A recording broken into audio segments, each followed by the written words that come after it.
We're taking a closer look at that market action with Odwa Magwentshu from Trive Investments. Odwa, a happy Thursday. How are you? I'm amazing. Thank you for having me, Noltan. Thank you so much for joining us, Odwa. It looks like it's an upbeat one from a European and local market perspective. The Rand enjoying some strength. Talk to us about what we're seeing on our screens today. As you said, it is a good day all round. We are anticipating some news coming out from CPI numbers from the United States. I think what also is helping is we heard Federal Chair, in a hearing in the United States over the past 2 days, he did state that they are looking at numbers have been looking positive in the recent months. However, they haven't got a specific date at the moment in terms of when they're looking to cut rates. European zone has cut their rates as well, so it does seem like the continuation is making everyone happy. Also interesting there to see the Rand grow stronger.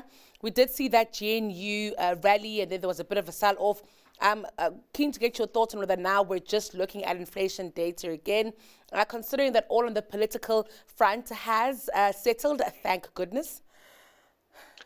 Yes, I mean, the GNU rally has finally come to an end, but I think now we are seeing also ambitious ministers as well. So we're hoping that does come into some positive.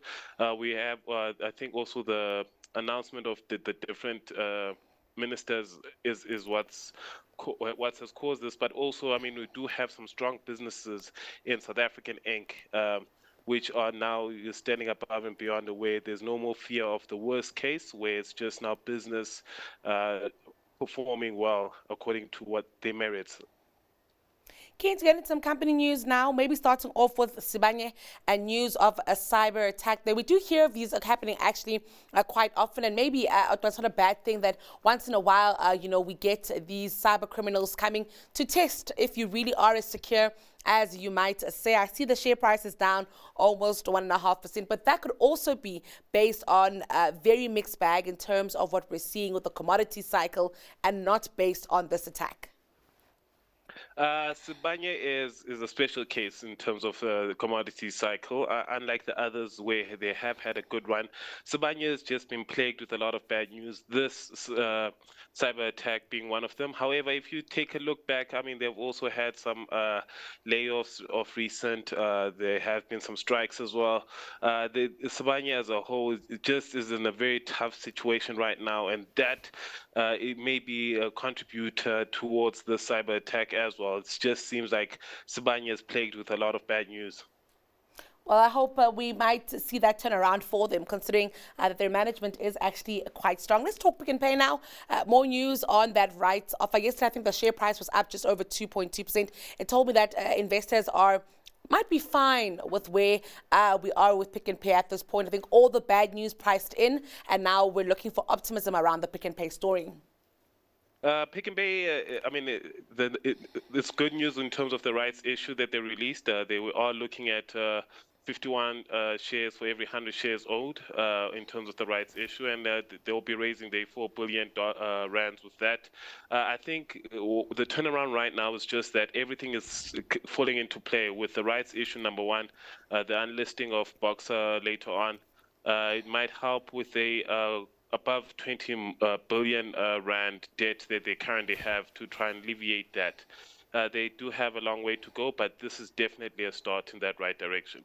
I'm also wondering if where Pick n Pay is concerned, Odwa, markets are worried about just the high execution, risk that comes with this turnaround strategy from the rights offer right through to, undoing some of the legacy issues that are there. And if that's also been priced in, the fact that the plan seems solid, but the execution risk is super high.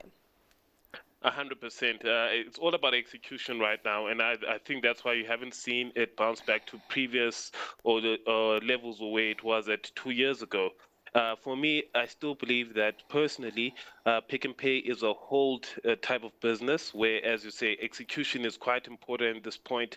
Very easily a place where things could go wrong. But in terms of the comeback strategy, everything is on the cards, and it's, I mean, the best of that they can. The worst that could happen, for example, is that when Boxer starts to list, then you see that there isn't as much of an appetite for that business, and then it doesn't really give them that return that they were hoping for. So as I said, as you said correctly, so that execution right now is quite important. We'll be watching that one very closely. I think something similar happened with We Buy Cars and Transaction Capital. So all of it out there. Odwa, let's talk about serious real estate. They've gone on to raise quite a bit of money. I think just over 160 million euros, 150 million euros. I think it's encouraging to see them still able to raise capital during this time. And also, I assume that it is good capital, because of course right now money is rather expensive. That they continue to expand even under these macroeconomic conditions. Yes, I mean it's very impressive the amount that they raised. Sorry, and I think I mean it's a good. They are looking at expanding in UK and Germany, if I recall correctly. So I think that those particular markets are ripe right now in terms of getting more production on the way. I mean, we have a look at the UK, seeing GDP turn around. We are also there seeing a change in the Parliament. So we could see more investments into the industrial sector on that front. And globally, we are also seeing a strong nationalism across different areas. So we might see governments then pour more money into local markets in terms of to try and introduce more industrialization there. And then also keen to hear what you might be seeing happening with Vukile. I'm not sure if you've caught that one, that there be shareholders opting to maybe sell some of their shares there and in a secondary placement transaction. I'm curious to get your thoughts on what might be transpiring with Vukile, anything that markets may want to flag. Uh, it is quite concerning, to be quite honest. I didn't really see what happened with Vukile, but just by hearing you right now, in terms of if BE shareholders are now selling off, there could be a sense that they might lose the BE status if too much happens. I'm not sure, as I said, I don't know too much of what happened. It is something to look at. I'll be quite interested to see what the issue or what is happening on that front. Also, want to get your thoughts, Otwa, on the price of oil right now. It has been, I think, a bit of a volatile time in what we're seeing with oil. Initially, we thought that it was the summer in the northern hemisphere driving up oil prices, but then the price was coming down because we thought would be conversations of a ceasefire in Gaza. Where are we now, right now, with this commodity? Oil is quite, flat. It's still, I believe, around $80, $85, depending which oil you're looking at. Right now, I mean, we go back to the United States. In the United States, they had depleted the reserves in order to try and keep gas prices low. And then there was a period where they were continuing to purchase more shares on that front. I mean, more oil reserves on that front. They did suspend that, so that also then curbed the oil price on that front. But then I do think they're going to come back and purchase more in the near future. Then we also go back to the OPEC and everything on that front. They're also keeping supply very low. So the repurchase of the United States of oil would have helped at least generate more demand for the oil. Right now, that's why I think that the oil prices are ticking up and not necessarily falling through the floor.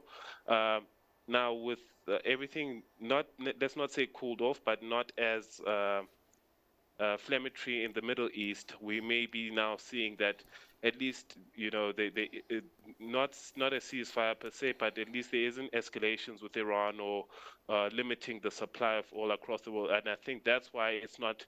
So that's why it's in between this 90-80 level. So there's not enough to make it go above the $90 mark in terms of supply restrictions, but there also isn't much in terms of demand to make it go below.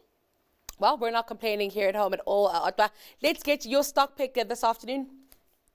For today, my stock pick is going to be Sanlam. Very good company, and I think they are on a purchasing spree right now, getting some books. So, I mean, they did have that apps book that they bought a while back, but now they're expanding to India, and they've also just bought Multi Choices Insurance Company. So, I mean, and the PE ratio is just above 11. So, I really like that company at the moment. Wonderful, Odwa. An absolute pleasure speaking to you this afternoon. Thank you so much for your time. That was your midday markets update with Trive Investments, Odwa Magwentshu.